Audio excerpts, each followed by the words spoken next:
எல்லாருக்கும் வணக்கம். நானும் அக்காவும் இங்க டிராமா பண்ண போறோம். உங்களுக்கு நிச்சயமா பிடிக்கும். அமைதியா கேட்கறீங்களா ப்ளீஸ்?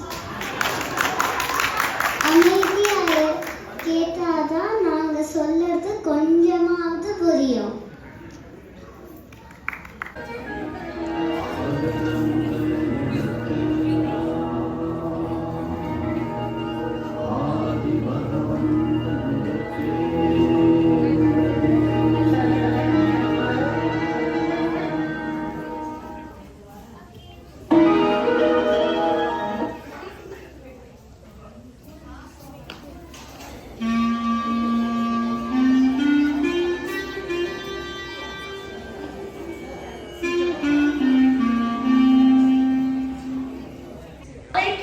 தமிழ் பரீட்சை.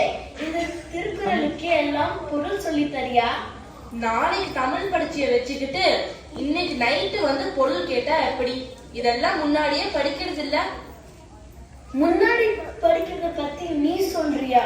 பரீட்சை இருக்கிறதையே மறக்கிற ஆளு நீ. அதுவும் தமிழ் சுத்தம். ஆனாவுக்கும் ஏனாவுக்கும் வித்தியாசம் தெரியாது. அம்மானை எழுத சொன்னா எம்மானை எழுதுவ, நீ என்னைய சொல்ற. சரி சரி, லேட்டா திருக்குறளை படிச்சாலும் மார்க்குக்காக படிக்காம அடுத்தது புரிஞ்சு படிக்கணும்னு கேட்கறியே, அதுக்காகவே நான் கண்டிப்பா உனக்கு சொல்லி தரணும். சரி, முதல் குறள் என்ன? பிறர்க்கின்னா முற்பகல் செய்யின் தமக்கின்னா பிற்பகல் தாமே வரும். ஆனா இது எப்படி உனக்கு புரிய வைக்கிறது? நம்ம வீட்டுல இருந்தே ஆரம்பிக்கலாம். இது அப்பா அடிக்கடி சொல்றது. அப்பா சின்ன வயசுல நம்ம அப்பா வீட்டுல என்னைக்காவது சாப்பிட்டு தட்ட கழுவிருக்காங்களா? இல்ல. அவங்க துணியை என்னைக்காச்சும் துவைச்சிருக்காங்களா? இல்ல. அப்பதான் எங்கேயாவது கடைக்கு போகணும், பேங்குக்கு போகணும், இல்ல ரேஷன் கடைக்கு போகணும்னா அப்பா என்னைக்காச்சும் உதவி செஞ்சிருக்காங்களா? இல்ல. கரெக்ட். இப்ப நம்ம வீட்டுல வேக்யூம் போட்டு வீட்டை கிளீன் பண்ணா யாரு? அப்பா. துணியை வாஷர் ஜாடியில போட்டு எல்லாத்தையும் மடிச்சு வைக்கிறது யாரு? அப்பா. நமக்கு டிரைவர் வேலை செய்யறது யாரு? அப்பா. இப்ப இந்த திருக்குறள்ல அர்த்தம் புரியுதா?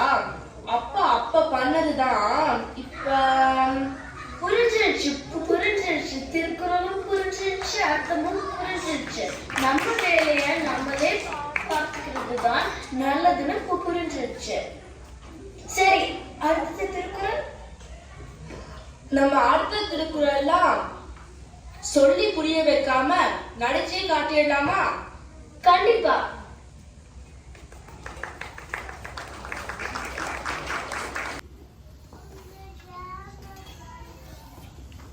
வாங்கக்கா, யூஎஸ்ல இருந்து எப்போ வந்தீங்க?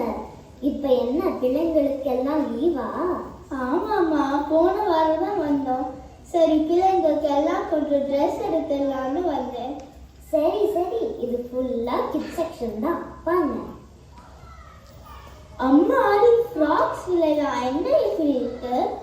என்னக்கா, யூஎஸ்ல இருந்து வந்திருக்கீங்க, இந்த விலைக்குலாம் இப்படி சொன்னா எப்படி? டிசைனர் க்ளோத்ஸ் இருந்தா காமி. இது விலையும் அதிகமாக தான் இருக்கு. என்னக்கா, யூஎஸ்ல இருந்து வந்திருக்கீங்க, இந்த விலைக்குலாம் இப்படி சொன்னா எப்படி? கிட்ஸ் ட்ரெஸ் எல்லாம் வேண்டாம், எனக்கு சுடிதார் இருந்தா காமி. என்னக்கா, யூஎஸ்ல? ஏண்டிமா, யூஎஸ்ல என்ன பண்ண மரத்துலயா காய்க்குது? சும்மா எதுக்கு எடுத்தாலும் யூஎஸ்ல இருந்து வந்திருக்கீங்கன்னு அங்கேயும் கஷ்டப்பட்டு தான் சம்பாதிக்கிறோம். எவனுக்கு என்னைக்கு வேலை போகுதுன்னு தெரியல. தூங்கி எந்திரிச்சு லேப்டாப் ஆன் பண்ணி அது வாங்கினானாதான் நிச்சயம். நாங்களே நித்திய கண்டோ பூர்ண ஆயுசு வாழ்ந்துட்டு இருக்கோம். இல்லக்கா, அங்க டாலர்ல சம்பாதிக்கிறீங்க. என்ன பொல்லாத dollar? Stock market, job market, housing market, எப்ப என்ன ஆகும்னு பயந்து ஓடிட்டு இருக்கோம். அதாவது நீங்க வாங்கின பொருளோட விலையெல்லாம் குறையக்கூடாது. நீங்க வாங்க வேண்டிய பொருள் எல்லாம் சீப்பா கிடைக்கணும். இவ்வளவு கஷ்டப்படுறதுக்கு பேசாம இங்கே வந்துட்டாமே. அதாவது துபாயில போய் ஒட்டகம் மேய்க்கிறதுக்கு பதில உள்ளூர்ல எருமை மாடு மேய்க்கலாமேன்னு கேட்கிறேன். அப்படி இப்படி 4 காசை சம்பாதிக்கிற மாட்டோமான நப்பாசை தான். அம்மா அப்பா நம்மளை கஷ்டப்பட்டு நம்பி படிக்க வச்சப்ப நம்ம சொந்தக்கார 4 பேர் சொல்லியிருப்பான்ல, எதுக்குங்க இவளுக்கு போய் இவ்வளோ செலவு பண்றீங்க, எங்க உருப்படவா போறான்னு. அவங்க முன்னாடியாவது 4 காசை சம்பாதிச்சு வாங்க காட்டிடணும். அளவுக்கு அதிகமா பணம் தேவையில்லைதான். ஆனா நம்மள 4 பேர் மதிக்கணும்னா முக்கியமா தேவை ஒன்று படிப்பு, அடுத்தது பணம். அக்கா, எனக்கும் அங்க ஏதாவது வேலை கிடைக்குமான்னு பார்த்ததை சொல்றீங்களாக்கா?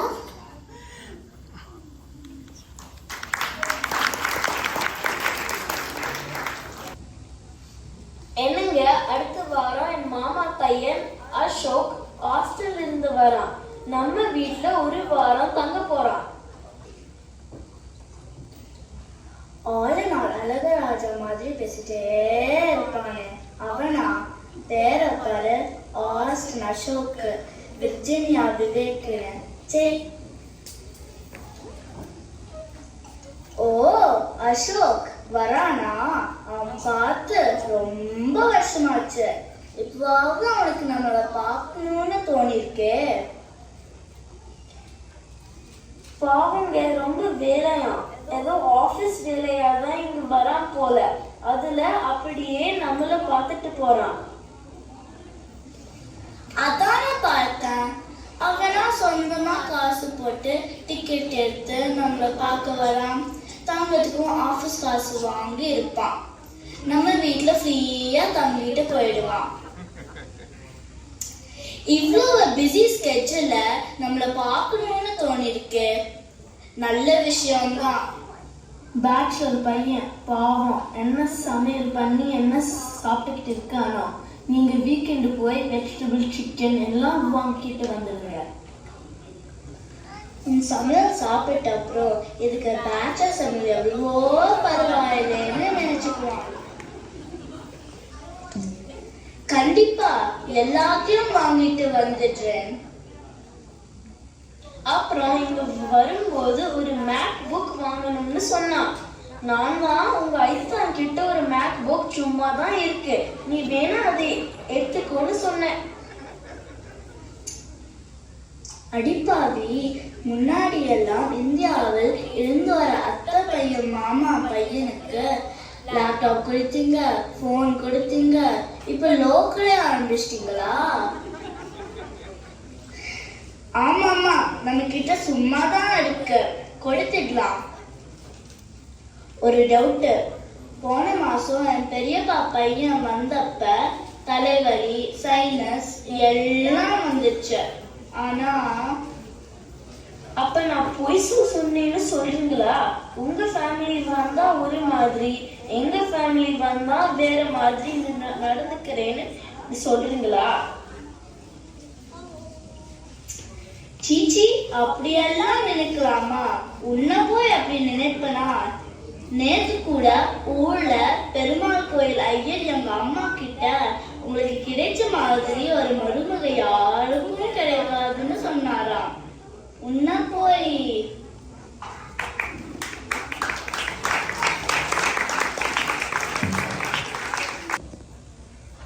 என்னங்க, நம்ம கம்யூனிட்டியில லைப்ரரி கட்ட ஏற்பாடு பண்ணணும்னு எங்க மகளிர் சங்கத்துல முடிவு பண்ணியிருக்காங்க. இன்னும் கொஞ்ச நேரத்துல நம்ம வீட்டுக்கு டொனேஷன் கேட்டு வருவாங்க. நீங்க 1000 சொல்லி 2000 கொடுங்க, அதுக்கு மேல வேண்டாம். என்ன கேட்டா நான் உள்ள வேலையா இருக்கேன்னு சொல்லுவீங்க. அட, லைப்ரரி கட்டுறது நல்ல விஷயம் ஆச்சு. நம்ம இன்னும் கொஞ்சம் சேர்த்து ஒரு 5000 10,000 கொடுக்கலாமா? அதெல்லாம் ஒன்றும் வேண்டாம், நம்ம 2000 கொடுத்தா போதும். கம்யூனிட்டியில எவ்வளோ பேர் 4BHK விழால இருக்காங்க, அவங்கெல்லாம் கூட கொடுத்தோம். சரி சரி, நான் அதை எப்படி சமாளிக்கிறேன்னு மட்டும் பாரு.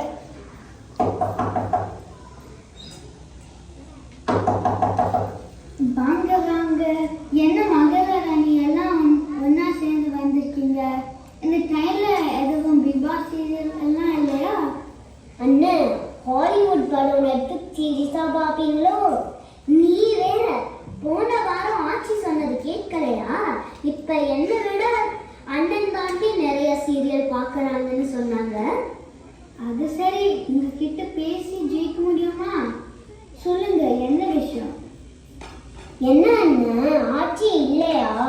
ஆட்சி உள்ள வேலையா இருக்கேன்னு சொல்ல சொன்னாங்க.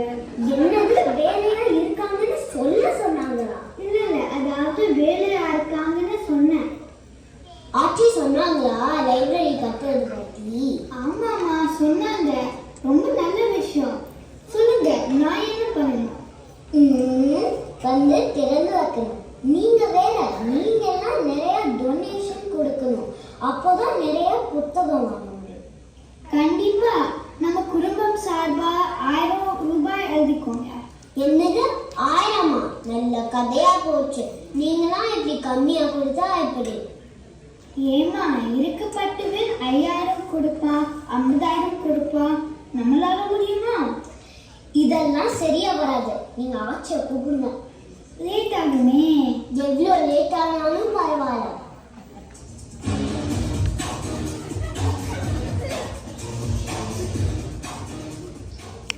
வாங்க வாங்க, கிச்சன்ல பிஸியா இருந்தேன். ஆச்சி, அண்ணன் என்ன இப்படி பிடிச்ச பிடியா இருக்காங்க? பி பிளாக்ல இருக்கிற உங்க பங்காளி மாணிக்கம் வீடு 10,000 ரூபாய் கொடுத்துருக்காங்க. அவ்வளவு ஏன்? உங்க எதிர் வீடு ரேவதி அக்கா 10,000 கொடுத்துருக்கா. நீங்க அதுக்கு கம்மியா கொடுத்தா நல்லா இருக்கும். என்னது, ரேவதி 10,000 கொடுத்திருக்காளா? சரி, நல்ல விஷயம். நீங்களும் வீடு தேடி வந்து கேட்கீங்க. என்னங்க, நம்மளும் அதே கொடுத்துடலாம். ஆட்சி தான். பணத்தை அடுத்த மாசம் வாங்கிக்கிறோம். என்ன சொல்ல, ஆட்சிக்கு தாராள மனசு. அண்ணன் தான் ரொம்ப சிக்கனம். சிக்கனம் இல்லை, வீக்கா நீங்க. என்னங்க, நான் 10,000 சொன்னா நீங்க சும்மா இருக்கீங்க? இல்லம்மா, இப்போ அவ்வளவு முடியாது. வேணா ஒரு 5000 கொடுப்போன்னு வாய் திறந்து சொல்லலாம்ல. இப்படியா ஒன்றும் தெரியாம இருப்பீங்க? கல்யாணம் பண்ணி இத்தனை வருஷம் ஆச்சு, இன்னும் விவரம் பத்தல.